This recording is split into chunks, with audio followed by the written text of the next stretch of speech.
I really appreciate you coming out in this weather today. My name is Marilyn Sword, and I'm the director of the Idaho Council on Developmental Disabilities. And we are here today to provide a panel discussion about the impact of Medicaid in Idaho. And this event is sponsored by the Consortium of Idahoans with Disabilities, which is a consortium of about 30 organizations concerned about disability issues in Idaho. And the Idaho Community Action Network, which I'm sure you are all familiar with, and then the Alliance for a Just Society, which is a community organizing entity in the Northwest. So those three organizations put together the storybook that we are going to unveil today, and are the sponsors behind today's panel discussion. It's my pleasure this morning to introduce the facilitator of our panel and welcome him back to Idaho. Kelly Buckland is the Executive Director of the National Council on Independent Living in Washington, D.C. He's been in that position since May of 2009, and prior to that time, for 14 years, was the director of the Idaho State Independent Living Council. So he's a friend and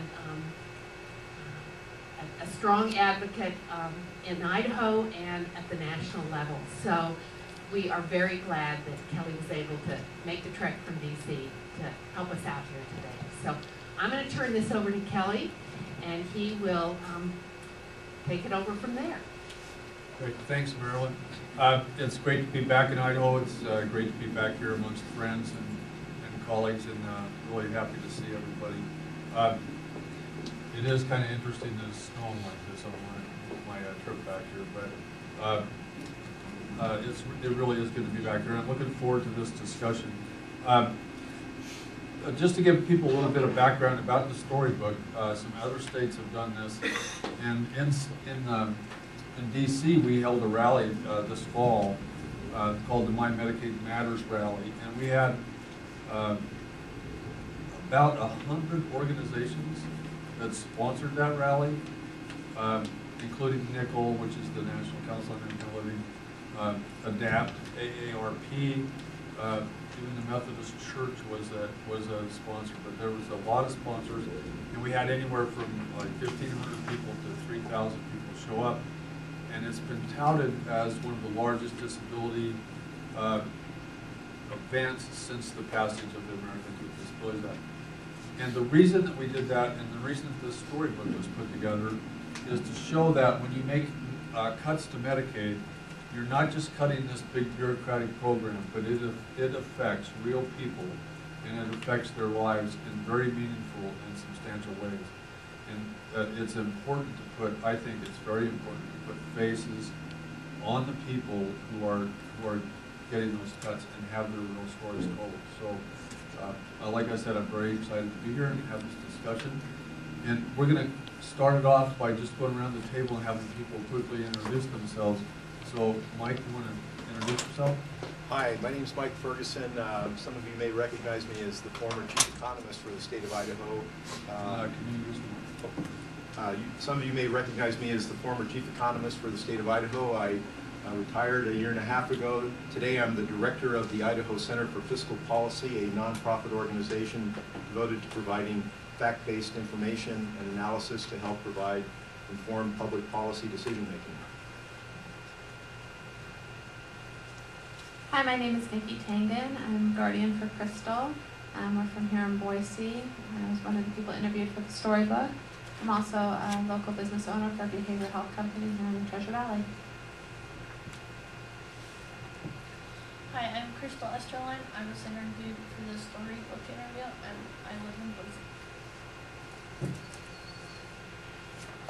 I'm Jim Baugh. I'm the Executive Director for Disability Rights Idaho. We're a nonprofit organization that advocates to protect the rights of people who have disabilities. And we're also a member of the Consortium for Idahoans with Disabilities. So we're one of the member organizations that keeps that consortium going.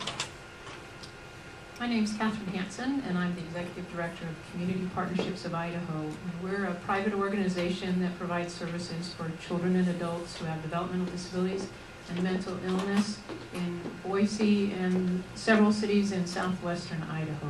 And we're also a member of the Consortium for Idahans with Disabilities.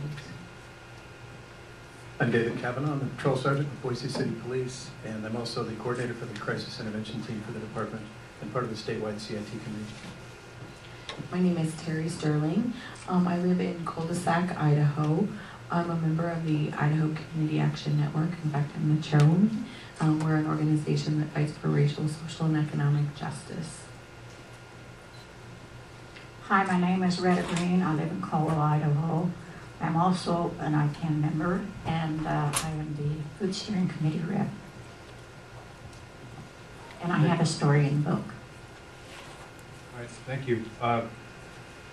So, as background for today's discussion, Mike, could you take a few minutes and provide like the context for how Medicaid services fit into the overall state budget? Sure, Kelly. I had some slides, but I think we're having some technical difficulty, so I'm going to have to operate strictly verbally without pretty pictures. But I think I can do it. What I wanted to convey was basically what the last few years have looked like in terms of fiscal policy making in the state of Idaho, particularly what's happened with the revenue side of the budget, because that's the starting point for setting the levels of public services. I want to go back 2 years into the 2010 legislative session. There was an economic forecast and revenue forecast produced by the economic staff in BFM that was presented in the governor's budget. The governor rejected that. The legislature rejected even further, ended up with a forecast that was $143 million lower than the economic produced forecast. That proved to be wrong. It ended up that the actual revenue outcome was $11 million higher than the economic forecast. It was $155 million higher than what was used for budgeting purposes. So $143 million was taken off the table and not available for spending unnecessarily. Last year, the same thing happened. The numbers are slightly different. The economist for the Division of Financial Management, the Governor's Budget Office, produced a forecast. It was consistent with other forecasts that were presented by outside parties, university economists, the Tax Commission, Associated Taxpayers. It was also rejected. The number that was used was $92 million lower than the economist's forecast. What that led to was taking that amount off the table, and coincidentally it led to cuts in principally education and public health services of approximately $90 million. It's just a coincidence that those numbers matched up. But basically taking $90 million off led to those cuts because the forecast that was presented would have been basically just able to, here we go, we're on 2011. Well, let me reiterate real quickly. The top number is the forecast I mentioned that the economists produced. This is what was used for budgeting. $143 million was taken off the table. That's almost 6%. Actual revenue came in above both of these forecasts, $11 million above the economists, $154 million above what was used for budgeting. That's money that was not available, that was essentially taken out of circulation. Next slide. This is what I was talking about. Happened again the following year, last legislative session. The governor and legislature went with a number that was $92 million lower. Basically, we don't have an end result yet for 12, but the current forecast, which was produced by the economists in the budget office, is actually $31 million higher than the number that they used originally and $123 million above what was used for budgeting. So basically what this means is the current forecast yields a significant surplus. The next slide brings us to FY12, the current year. The forecast for the budget year in question is $2,700,000,000. We don't know what the legislative revenue forecast is going to be, but there is obviously in the media concern that the legislature is going to potentially reduce this and take funds off the table. So how does it look in terms of what the executive budget that's been released looks like? Next slide, please. So basically what we have is FY12 revenue growth is currently forecast at $108 million more than in FY11. That yields an ending balance of $103 million because the number that was used for FY12 budgeting was significantly lower than the original forecast. That's money that in this budget, because it's a carryover, is basically being parked for the next 6 months. It's taken out of circulation. It's not being used. This money could be used to restore some of the services that have been eliminated. That's not happening. It's being carried over into FY13, which begins in July. Combined with a $147 million increase in revenues in the executive forecast, 5.8%, that's what's in play for an updated legislative revenue forecast, which remains to be seen. In any event, we have basically 147 plus 103, so $250 million that are available per the executive budget in FY13. So how is that being used? Well, we have a budget base of $2,530,000,000. That's down about $400 million from the base prior to the Great Recession. It's actually up a little bit from the trough, but it's substantially below where the state had been just before the financial induced crash. So what's going on in the FY13 budget? Well, we have, of this $103 million carried forward, $60 million is going into a permanent set aside in a reserve replenishment. Normally you've basically used reserves when it's raining and you replenish them when the sun's shining. It's still raining, folks. We're still way behind where public services were a few years ago, so it seems odd to be putting such a significant amount into an account and just letting it sit idle. We have an unspecified tax cut of $45 million. Not sure exactly what that's intended to accomplish, but it is one of the governor's high priorities. There's $97 million in the budget that's just maintenance of effort. That just means it's treading water. It's keeping at a level of spending consistent with the prior year, FY12, which was a fairly meager budget, which had itself been subject to $90 million in cuts. This doesn't restore those cuts. This just stays at that level of services. There are $29 million in enhancements. They're outlined in the footnote. I won't go into it. $5 million of this is one time, so basically $24 million of ongoing enhancements. Most of those are going to colleges and university corrections, a little bit to health and welfare, $2 million. There's basically no restoration of the cuts that were made in FY12. And finally, there was a provision for a contingent one-time bonus, CEC, of $41 million if certain revenue targets are met. So basically, this is a set of priorities reflected in the executive budget, and it basically does not restore in any meaningful way the cuts that were made last year to both education and to Medicaid and other health-related services. That's it. All right, thanks, Mike. Okay, so why does Medicaid matter in Idaho? I mean, what's really brought us all together today? And I'm going to ask Terry and Red to start off this discussion. Sure. Medicaid provides comprehensive health insurance for over 210,000 Idahoans. Most of them are children, 4 of them are mine. With the Idaho Community Action Network, the majority of our membership are children and our seniors and our elderly and our disabled. We rely on Medicaid. So that's about 55,000 adults across the state. And of these, more than half have disabilities.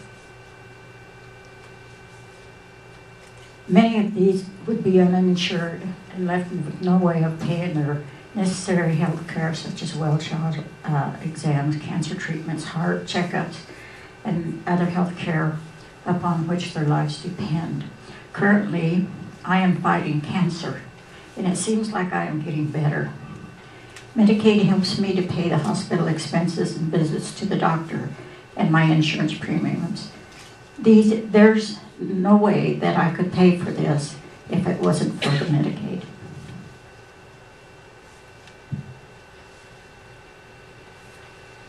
Well, Kelly, I want to mention that in addition to providing a type of medical insurance for people who can't afford it, Medicaid also provides certain programs for people with disabilities that don't have any parallel services in a regular medical insurance program. So in addition to medical insurance, Medicaid has always provided specialized supports for people with disabilities that allow them to live in their own homes instead of in institutions, and then allow them to be integrated into their communities and to have meaningful lives. And in some cases, it's what allows them to be able to get services to help them get jobs, to be able to become employed, so that they can contribute even more as taxpayers than they already do. Because everybody pays sales tax, but also, once you get a job, you can begin to contribute by paying income tax. So this is a basic fundamental liberty issue. People with disabilities rely on supportive services, other people who can come into their homes and help them to be able to do basic things like get out of bed, bathing, meal preparation, learning skills like how to use public transportation. Those type of services have no counterpart in regular medical insurance, but they are the ticket to freedom. They're the basic necessity for people with disabilities to have liberty that all of us prize in this country. So when we cut services to people with developmental disabilities, when we cut rehabilitation services for people with mental illness, when we cut personal assistance services to people with physical disabilities and to seniors who live trying to stay in their own homes, we're basically attacking that liberty for those people. We're endangering those people's freedoms. So, Medicaid is a medical insurance program, but it's also a program for freedom and independence for people who have disabilities, for seniors, and for people with mental illness. So also, Medicaid creates jobs, and I think that we don't think about that a lot, but that's really the fact. Our investment in Medicaid supports employment, especially, it's especially important in times like these. For every $1 million spent by the federal government on Medicaid, we're seeing 17.1 new jobs in Idaho. So that we can see the direct support that Medicaid provides to our communities. It also boosts consumer spending when we see people that have jobs that are supported by Medicaid dollars. We can see that money goes right back into our small businesses and our communities. Also, we see that this economic activity strengthens our healthcare system by providing healthcare coverage. Medicaid and Medicare inject needed dollars into the healthcare system, which all of our lives depend upon. And this helps finance the clinics, the doctor's offices, the x-ray labs, the hospitals that we count on, including the free clinic in my community. Thank you. I just want to share, our organization employs about 370 individuals. Right now in the Emmett community, we have about 60 employees. And I think we're the second largest private employer in Emmett. And those dollars benefit the Emmett community. That county benefits from those people having jobs and pouring back into that community. So. Good point, Kelly. Anybody else? Kelly, in regard to the jobs impact of Medicaid, basically what happened in the last legislative session was about $35 million of general fund was cut in order to meet the 90+ million reduction in the revenue forecast. That led to an overall reduction in Medicaid spending of about $100 million. When you look at that in terms of the direct impact on jobs that were taken out of the economy, that's about 2,000 jobs. And then if you look at the fact that those dollars are no longer circulating in the local economy, you can probably roughly double that. In economic input-output analysis, multipliers typically fall in the neighborhood of 2. So basically, you can double the direct impact. So basically, we've taken probably somewhere equivalent to about 4,000 jobs out by making those cuts. And I would further observe that the carryover that I mentioned in my initial presentation, that's not something brand new that just was discovered in January. We actually saw that that was happening back in July when the FY11 results came in and were substantially above what was expected. There was a new forecast produced then. It showed that there was a significant amount of additional revenue relative to what was used for budgeting purposes. If there was a priority on the economy and on providing these services, it would have been a simple matter to go in and correct the mistake. But obviously that wasn't done. Thank you, Mike. I really think that's an important connection, because a lot of people think about Medicaid in terms of services, but they don't think about how the services are delivered. And they're only delivered by people, so it does take jobs. Okay, so now that we've talked about that and its overall, why Medicaid matters and how it affects the overall economy, what are some of the people behind the storybook? What's the real impact of real stories of people? And Nikki or Jim, I'll just ask one of you to kind of take this and start off that discussion. This is Crystal. Prior to the cut, she had PSR services, psychosocial rehab services, and developmental services. Because of the cut, she lost her PSR services, and it's had a huge impact on her. She lost her home. She had some run-ins with local law enforcement. She had to be moved first into my home and then into a group home. She lost a lot of progress that she was making towards being completely independent without services, because it was just so sudden. Like, one day you have mental health support, the next day you have none. We tried to do counseling for her, and she's been going, and it's going all right, but it isn't the same as having somebody work directly with her in her home and out in the community on coping and figuring out cause and effect of her behavior and taking her medication. It's been a huge loss for her. Well, Crystal, do you want to expand on that a little bit? We're talking about real people in their lives. If you didn't hear from you. Can I do without the mic? Okay. When they had the budget cuts, I lost my PSR worker. And when I got told that I had to choose between a developmental therapy and my PSR worker, it was so hard to deal with.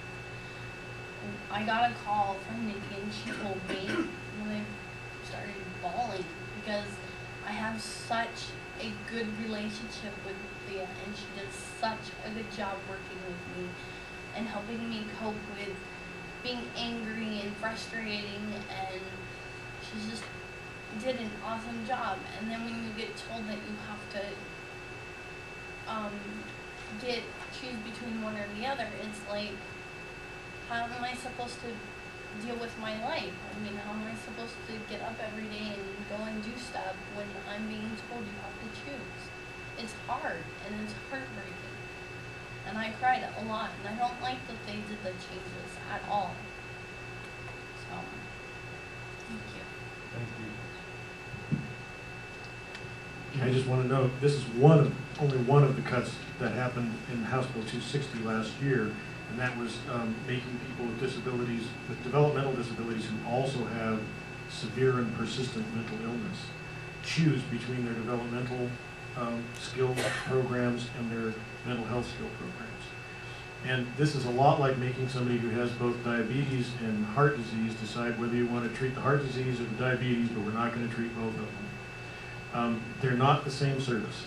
Psychosocial rehabilitation helps people to recognize their symptoms of their mental illness, helps them to manage them, checks on them to make sure they're doing compliance with their medication, make sure that the person gets in to see their psychiatrist when they're starting to have problems or things are starting to fall apart, and they help them work through stressful situations like being evicted or losing their job or having a loved one die.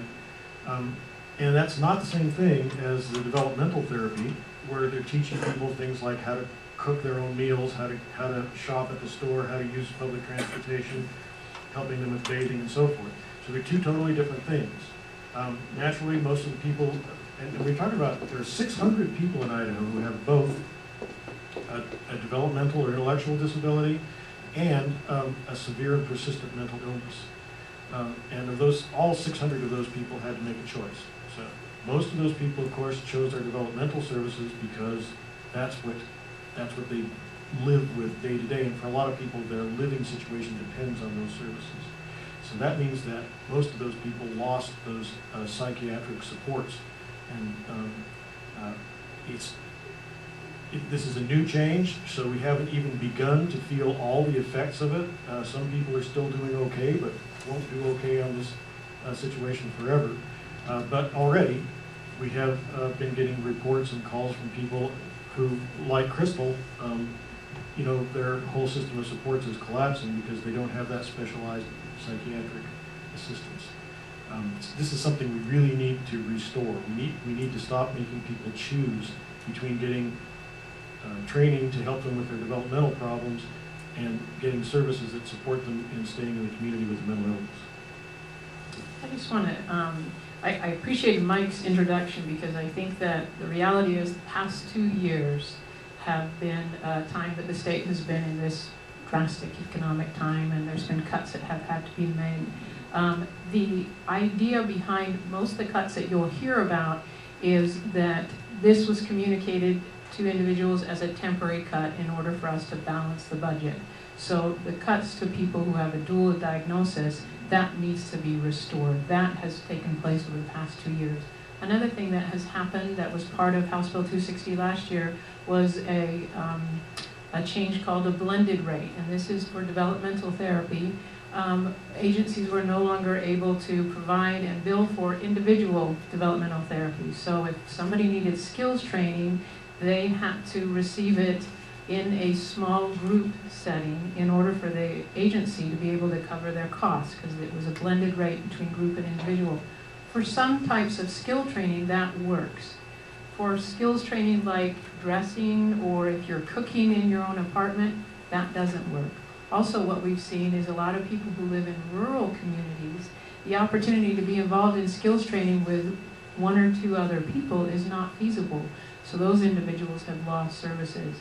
In terms of job impact, also with the blended rate, we've seen over 300 people lose their jobs in Idaho in the past 6 months as a result of this particular change.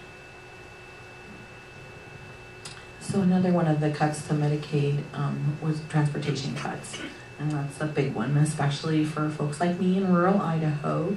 It's created a tremendous challenge for families like mine to be able to get to the services that we need. They're already spread out.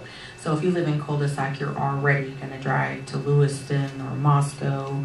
Moscow, especially for dental services, because like you can't find dental services in Lewiston anymore, so it's quite a drive. But to access these services without transportation, it goes out the door. Our members talked about this at Action Days. One of our members who lives here in Garden City, her and her sister both rely on the transportation services to get to their doctor's appointments, and now that comes out of their very tight budget. And you know, along with co-pays and other things like that, it just really becomes: is it a dire emergency? Is it a life and death situation? It doesn't become anything about preventative or maintenance of your health care. It just becomes a life-threatening situation.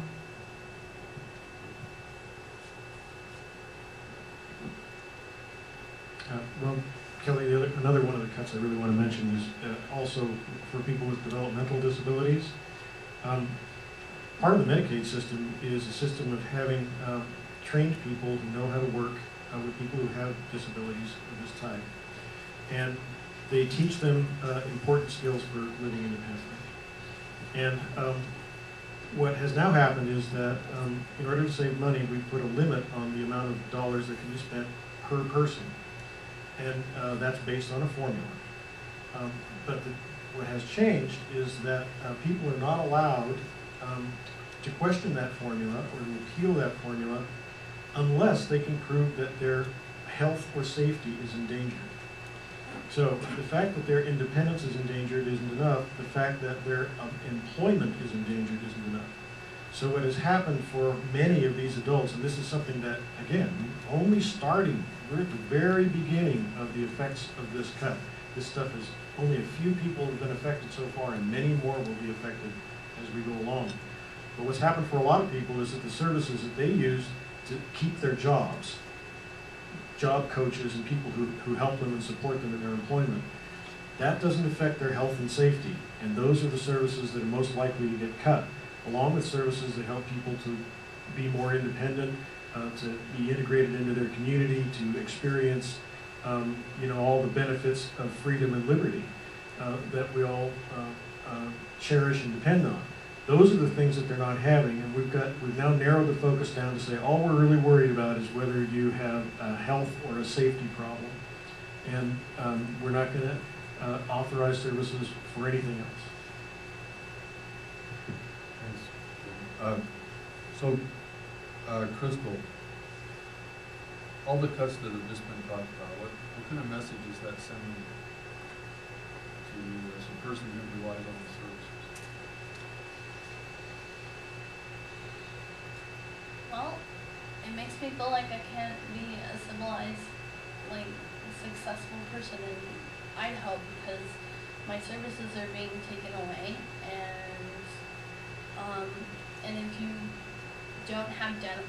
don't have insurance, you can't pay for dental, so you don't have good teeth, and if your insurance are being cut, you don't have money to pay for your medicine so that you can go on with your day, and I don't like any of it at all. I don't like that the budget got cut because it just made my life harder and more stressful, and so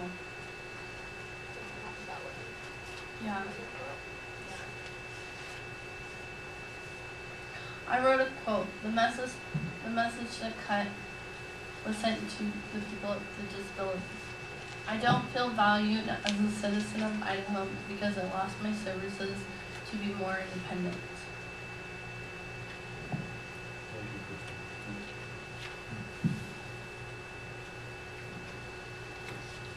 So there's also been, if you think about it, and some folks have mentioned, so that the impact on individuals, and there's also been a significant impact on businesses. We've seen businesses, particularly that provide more rural services, having to close their rural offices.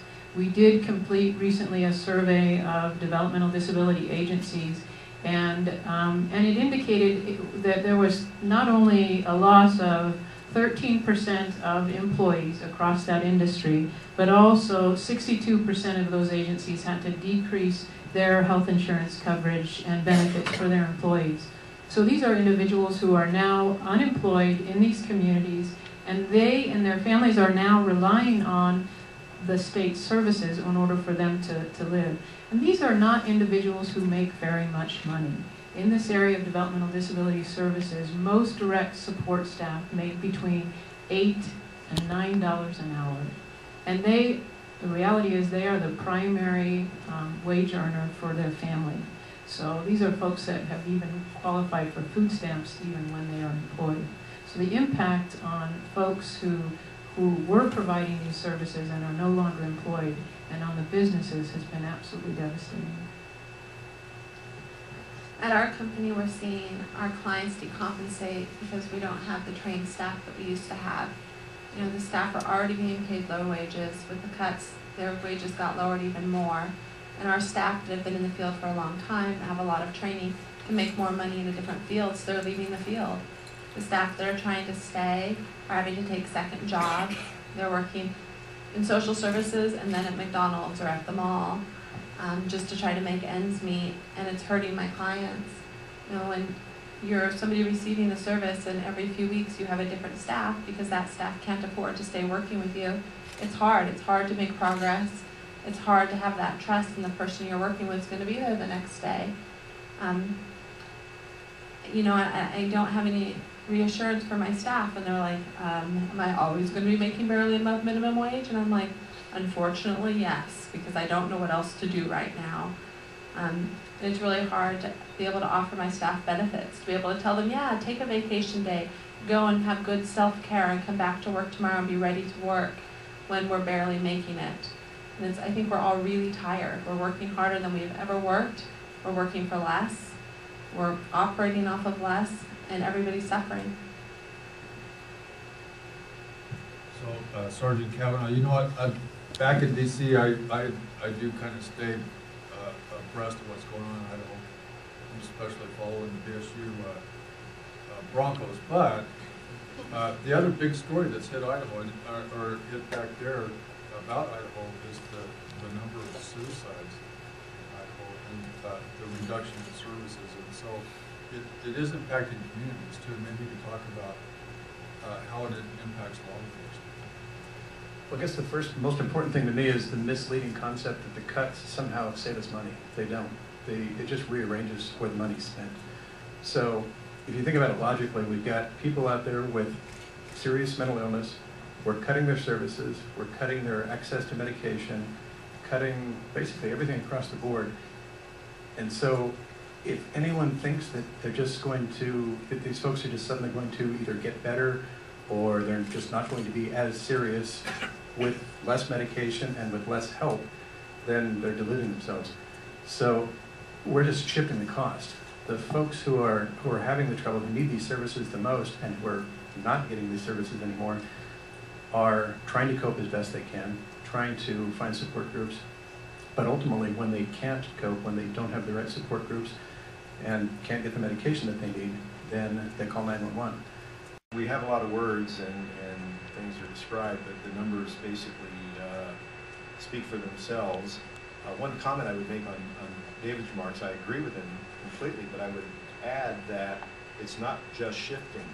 For every dollar that we don't spend in Medicaid, it's basically giving up 70 cents of federal matching money. So if you, and I hate to do this because it sounds so callous, but if you look at this strictly from an economic perspective, you don't get these kind of returns in the private sector. You invest $1 in providing services to people with developmental disabilities or who are at the bottom of the economic rung and don't have anywhere to turn for their basic health services, and you get an enormous multiplier. You get over $2 for every dollar of state funds you spend, so it's worse than just shifting. It's giving up money that's there to provide these, what I would consider to be essential services. I guess another comment that I would make relating to the priorities, about a decade ago we faced a similar fiscal crisis. And at that time the governor then was Dirk Kempthorne, and he gave a State of the State speech in which he basically said that he wasn't going to preside over the dismantling of state government. And he pushed for a 1.5 cent increase in the sales tax for 3 years. It was the longest legislative session in Idaho's history. It ended up with a penny for 2 years. But it basically provided breathing room to get through the difficulties that were created by the economy. Now, that didn't trash Idaho's economy. In fact, we still had some of the best economic performance in the nation, even having made those revenue adjustments. So it's really not a static situation. There are ways to deal with these needs and establish priorities. If I go back to the last slide that I had, one of the things that I would illustrate, there. This $103 million that is essentially being parked, that could go a long way toward reversing the cuts that were made under the pretext that revenues were going to be insufficient and needed to be essentially addressed through cuts. Now, I don't want to try to ascribe motivation or look at whether people were being truly cautious or simply taking advantage of a bad economic situation, but the reality is, once we entered FY12, it was pretty obvious, pretty clear that the cuts were largely unnecessary. That remains the case today, and yet the priorities say we are not going to undo those changes. So that speaks volumes, I think, about what the priorities actually are. So it's interesting that you would bring up Governor Kempthorne increasing taxes to stave off huge cuts in services. And Catherine, you mentioned earlier that what's happened under recently, or under the current economic times is that they've cut services but promised to restore, where he increased taxes and then promised to reduce them. The opposite has happened this time. They've cut services and promised to restore them. So what is the solution? How can Idaho assure that Idahoans have access to quality community-based services and healthcare? I want to answer that question. I want to make one comment on what Sergeant Kavanaugh indicated, though, that yesterday at the Senate Health and Welfare Committee, there were rules that were moved forward to implement all of these cuts from House Bill 260, and there was the question about how have people been impacted. And the Department of Health and Welfare commented that when people leave the system, so when people drop off of Medicaid, they lose track. So those are the folks that law enforcement is seeing or the counties are picking up, but the department is not able to track and recognize what's happened. Those people are no longer in Medicaid, and so that's real important when we hear that. In terms of solutions, so it's been a couple tough years, but we are, as Mike's indicating, we are in a place where we can restore some of these devastating cuts that have occurred that have been communicated to people as part of balancing the budget the last 2 years. It's about coming up with some kind of temporary solutions, temporary cost savings. And so we're now in a place where we can look back in the faces of Crystal or Retta and say, you know what, we can restore some of those. So not only is that part of the solution, another piece that I just want to mention is last year during the cuts, people went out and spoke to their neighbors about, would you support, similar to what Mike's saying, would you support a tax increase in order to maintain community services for people with developmental disabilities and mental illness? And 14,000 people signed a petition saying, yes, I support a tax increase in order to maintain these services. So there is the support for that, and that can be one of those solutions. Kelly, there's a couple things we have to do. One of the things we have to do is to fix the budget, but that is not all we have to do. Last year, in order to implement these cuts, which were seen as desperate measures to meet a temporary crisis, and most of these cuts were initially introduced as temporary service cuts to be restored when revenues were available to do that. So out of this desperation, we created some very difficult situations that we thought would be temporary. But the cuts were put into law. So in last year's very long, large House Bill 260, we actually made statutes that prohibited people from getting many of the services that we just got through describing. So in addition to fixing the budget, we have to fix the law. And that means that there has to be some legislation to go in and fix those things. That doesn't necessarily mean that we just want to go back to the way things were in 2009. We want to go forward, but we need to go forward in a way that doesn't completely destroy the infrastructure that supports people with disabilities and low-income people and seniors.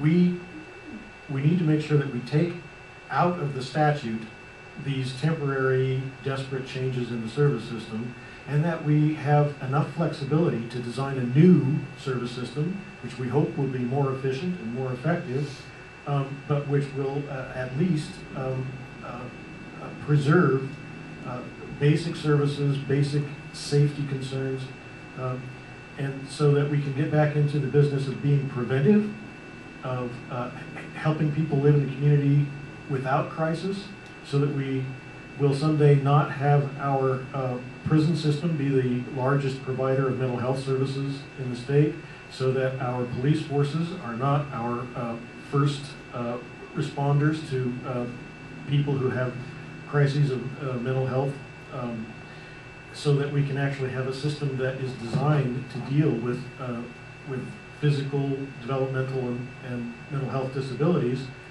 in a preventive way that's efficient, that promotes freedom, that gets people to work, that creates independence, in a desperate move to address what we thought was a crisis in revenue, we have done terrible damage to that system of support. So we need to fix the budget, but we also have to go back in and fix the law. Terry, did you have something? I was just going to add that we need to be thinking about with healthcare restoring services and supplies, including eyeglasses and dentures and dentures and dentures and dentures. People need teeth so they can eat, and physical therapy.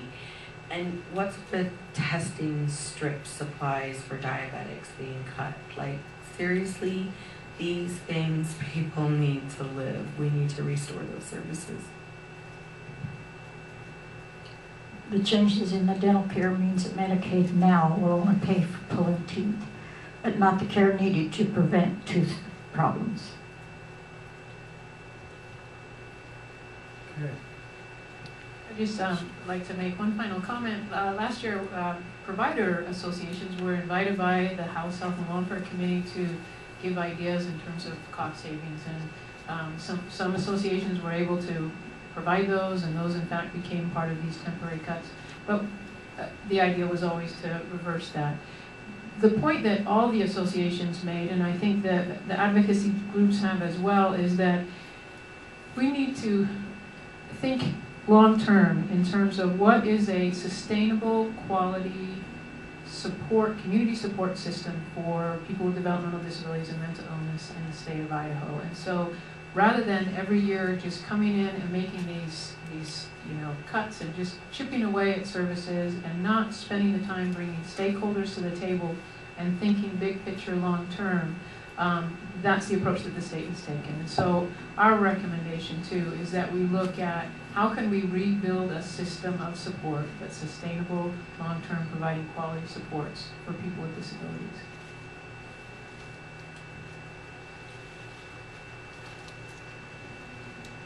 Well, I'd like to thank all of our panelists for their expertise and their time and their commitment to the discussion today. Once again, I would like to thank all of our panelists, and perhaps we could give them a round of applause. Thank you.